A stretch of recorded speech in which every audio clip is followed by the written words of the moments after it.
What's up, y'all? This your boy Eddie Jackson. Welcome back to the Drop That Podcast, where this episode is brought to you by Layback TV. Over 10,000 channels, movies on demand, every sports channel, all the languages, all the HBOs, and you can go on your screen and go into laybacktv.com where you can figure out how you can download on your Androids, Fire Sticks, and your Androids. Go on the Apple Store, go on the Play Store. You already know the drill. And give them a shout out on their Instagram on official_layback TV. Now, let's get into some fucking wrestling talk because post-WrestleMania is on fire. Alright, guys. This is shits. So much has happened. And I'm not even talking about WrestleMania because we dived into that shit last week. You know what I mean? We were live at Allegiant Stadium. We were live at T-Mobile Arena, all in Las Vegas. It was an incredible week. You know what I mean? We had Smackdown. We had Raw. Smackdown before WrestleMania. Raw after WrestleMania. NXT. We had the Hall of Fame. Special congratulations to Stephanie McMahon, AJ Styles, Demolition, Psycho Sid, Justice. You know, the whole works. You know, even the Weasel, Dennis Rodman. You know what I mean? Everybody, congratulations, much deserved, overly, for the outstanding careers. Here's what we diving into, and we gonna rant. We gonna rant maybe. You know, more like question than rant. All right, but we got Backlash in 2 weeks, right? We got Backlash in 2 weeks going down in Tampa. It seemed like what they're doing is, you know, honestly, I don't even know what they're doing. To be honest, I don't know what they exactly are they doing because, here's why I'm a little confused, right? Because we got 3 matches so far. We got 3 matches. We'll get into them, but we got 3 matches so far for Backlash, and they're all from Monday Night Raw. My question is this card practically almost done? Because this is our 1, 2, 3, 4, 5, 6, 7.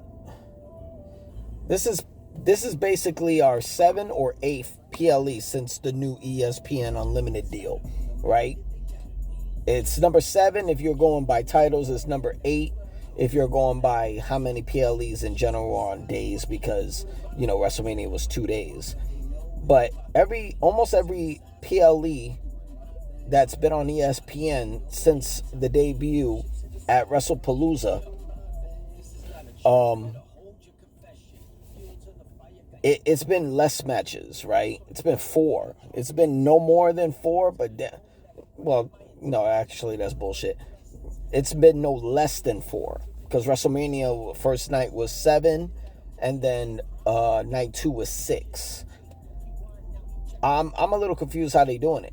You know what I'm saying? Because, you know, when you look at Survivor Series, that was 2 War Games plus 2 matches.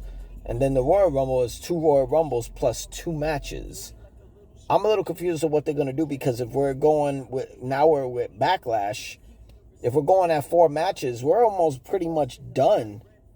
In one night, we were granted 3 matches for Backlash that are official. You know, one of them is a championship match. So I'm a little confused how they doing it. You know, I think these PLEs should at least be 5 to 6, at least, if you got the material and the storylines to go for it. But I'm a little confused because they're going to do Night of Champions in Riyadh. How many matches are you going to do when you got so many championships? You know what I'm saying? You got 2 world titles for men and women, so that's 4. You got 3 sets of tag team championships between men and women. You know, that's 7. You got mid-card championships like the United States Championship and the Intercontinental Championship, which is 2 apiece for men and women. So like 4, 7, 9, 11 championships. 11 championships. So what the fuck are we doing? How you going to do a PLE for Night of Champions when you got less championships? And I'm sure the King of the Ring and the Queen of the Ring is going to be added to the Night of Champions. So whoever wins those two tournaments is getting title shots at SummerSlam.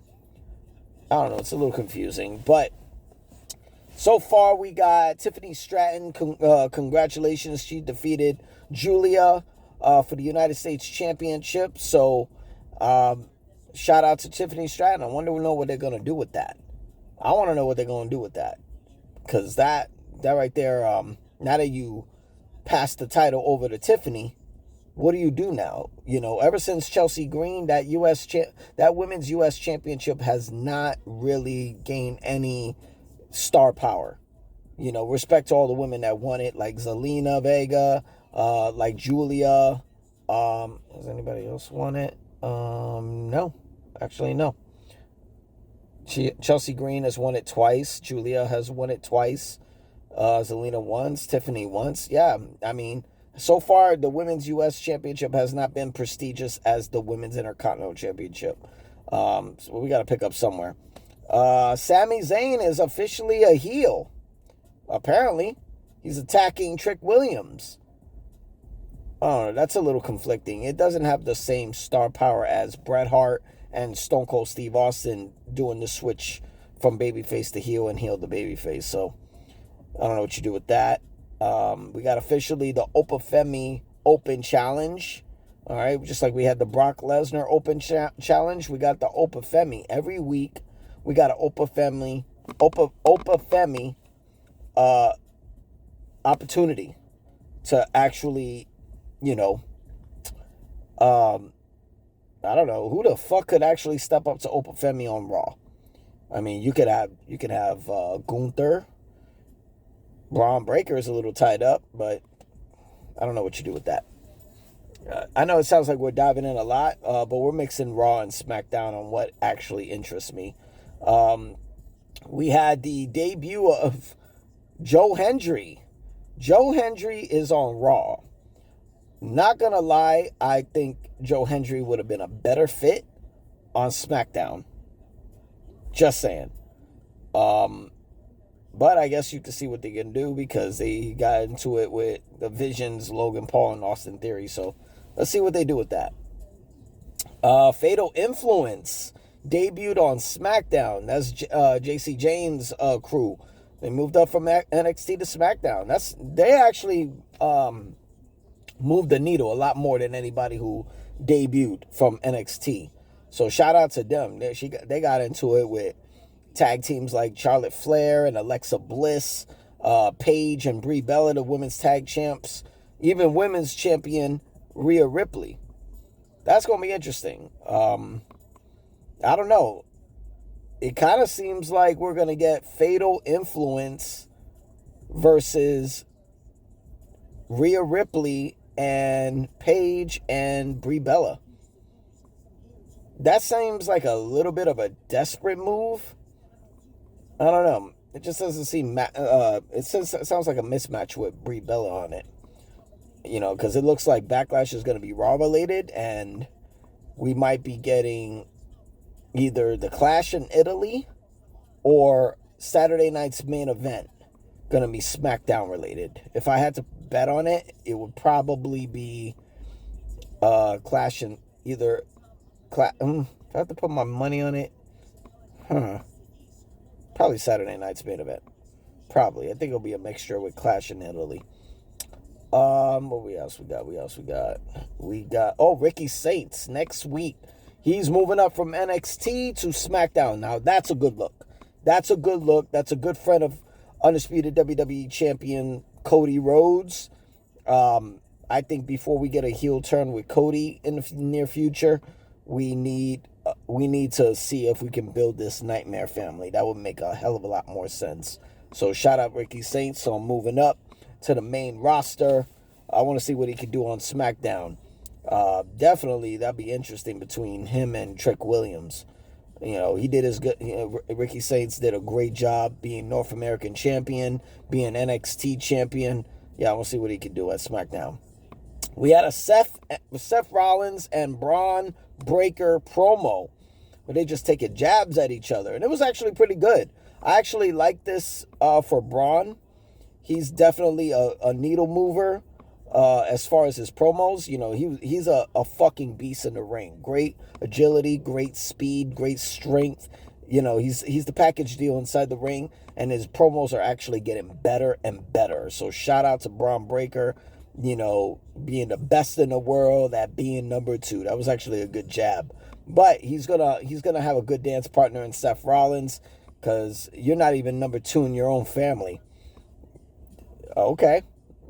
I think in all fairness, I think when Braun wins a world championship in the future, I think that kind of definitely overshadows his dad, Rick Steiner, but definitely makes a debate who's going to be top motherfucker in the family between him and Big Papa Pump, Scott Steiner.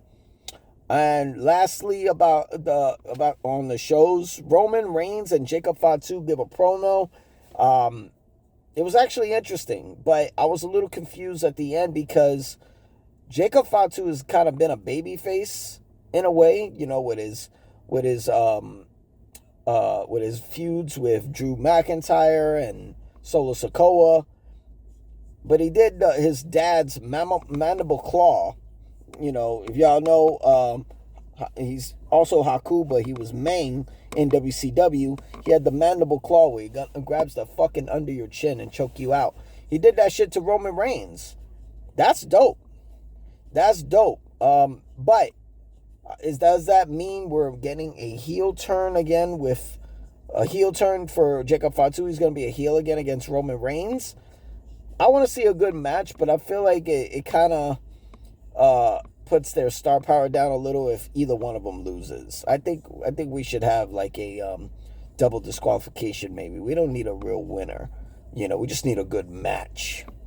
But, with that being said, here as far as the card for Backlash in Tampa, Io Sky and Asuka is going to fucking settle the score. I feel like Io Sky is going to win this one, but what do you do with Asuka? Because she's now alone without Kairi Sane, and we'll get into that. Seth freaking Rollins and Braun Breaker are going to finally collide one-on-one, where it should have been at WrestleMania. And in the main event, we got Roman Reigns defending the World Heavyweight Championship against Jacob Fatu. I think those are great matches. Shout out to Triple H, Paul Levesque, who just signed a new multi-year deal. A lot of people don't got a problem with him being in control again. I mean, what you really need to understand is before Hunter took over, the cards have been shit. The storylines have been shit. And I'm talking not only before the pandemic, during. It's been shit. You complain about WrestleMania 42, complain about WrestleMania 41. Neither one of them matched the amount of level that WrestleMania 40 was. Do you know that was the first WrestleMania Triple H and TKO took over? Because they didn't have, even though they set the bar for WrestleMania 40, it's not like they were competing much with WrestleMania 39. That WrestleMania was straight up fucking ass. Between both nights, I only said 3 matches were top tier. Okay? That was Drew McIntyre, Sheamus, and Gunther. That was Rhea Ripley and Charlotte. And that was Cody and Roman. That's it. Otherwise, both those days were ass. Okay? So it's not like we had a great WrestleMania 39, a great WrestleMania 38. WrestleMania 37 was fresh out of the pandemic, so it's better than nothing. So let's not say that, these cards are straight up fucking ass, because the bar was very low, okay, before Hunter and TKO took over. Moving on, WWE releases. It was a lot of releases, but here's my problem, and these are the only ones I care about, and we'll move from bottom to top. Santos Escobar. He's injured. Who gave a shit? Apollo Crews wasn't really doing anything. Former U.S. champion and former Intercontinental champion. Not to mention, he was given a WrestleMania moment winning the Intercontinental Championship like a Nigerian king. So, fair game. Alba Fire. Okay. Now she can join her tag team partner. Her and Chelsea Green with Piper Niven. That was entertaining, but, hopefully that doesn't, put down Chelsea Green's, faction down. Zoe Stark hasn't been seen since she did that fucking high-risk maneuver and fucked up that knee. Hopefully they paid all the medical bills and she's good. Motor City Machine Guns. Holy fuck. Just a year. Great tag team. One of the best tag teams in the world. Multi-time tag team champion. Both were TNA world champion. They went as high as they want. You know what I mean? Their first match, they were given the WWE Tag Team Championships. So they can't say they didn't reach the top of the mountain. They just didn't do anything on top of that. Okay? They could go back to TNA. I don't see a problem with that. You know, you can either do that or go to NXT. I think the star is pretty bright for them. Aleister Black and Zelina Vega. Okay, Zelina's one thing. She's former U.S. champion, which is dope. First queen of the ring, which is dope. Finally was given a situation with her husband where they could work together, which is dope. But damn, Aleister Black for 1 year. I don't know. Storylines with Randy Orton and Damian Priest and just seemed they didn't go anywhere. I don't think the answer is go back to AEW unless his wife is joining, but I don't know. I don't know if they're going to bring him back. You know, everybody just separated. Buddy Murphy is no longer doing it, and Brody King, he's on his own, so I don't know. Kara Sane. No more Kabuki Warriors, former tag team champions. Very sad. Very sad, but, you know, maybe she's burned out. I'm not going to lie. In the ring and outside the ring, she's a fucking reckless wrestler. You know, people get injured the way she did it. Not to mention, don't forget, she was part of the injury that put out Liv Morgan and her shoulder for nearly like 6 to 8 months. Lastly, the Wyatt Six. We talking Dexter Lumis. We talking, Joe Gacy, Rowan, Nikki Cross, and Uncle Howdy, who's also known as Bo Dallas. Ever since that crazy debut on Monday Night Raw, I didn't see what the fuck you do with them. Without Bray Wyatt, may he rest in peace, you can't do shit with this faction. You know, they did the things on Raw, surprising people. They did their story with MFTs. Just didn't go nowhere. Tag team championships, it just didn't go nowhere. No Alexa Bliss in the faction, it just didn't go nowhere. I don't think you should get rid of Bo Dallas. Uncle Howdy was dope, but it's like, I don't know. Something was missing and it just didn't work. Without Bray, the Y6 doesn't work. But I hope everybody gets back on their feet. Go to the Indies, go to AEW, go to TNA, do something. New Japan Pro Wrestling, Ring of Honor, it don't matter. The sky's the limit for everybody. Hope everybody the best. Before I get out of here, I saw something that interests me on Twitter. Jordynne Grace. Apparently, out of her 13 to 14 year career, you know, former 3-time TNA Women's Knockout Champion, former media champion in TNA, former women's tag team champion in TNA. She's never had a heel turn. I suggested, and I wrote this on a comment on her post, since she's never heel turned, I want to see her not only heel turn, but I want her to be the first Paul Heyman girl. And maybe even do it on Smackdown, where Paul Heyman can guide her to a U.S. championship.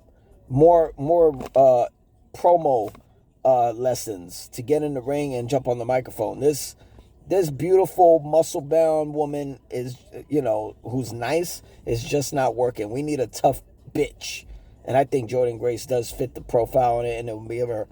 Imagine her like with leather jackets like Braun Breaker. Her and Braun Breaker, that'd be fucking fire. But that's just my suggestion. But that's all we got for Wrestling Talk. I'm your boy Eddie Jackson. So drop that podcast, hit that sub button, hit that like, Comment. Let me know what y'all think of how Backlash is coming together. What you think about the WWE releases. Yeah. Tell me what's on your mind. Because I'll definitely respond if it's something that ain't working. But y'all be cool, all right? Peace.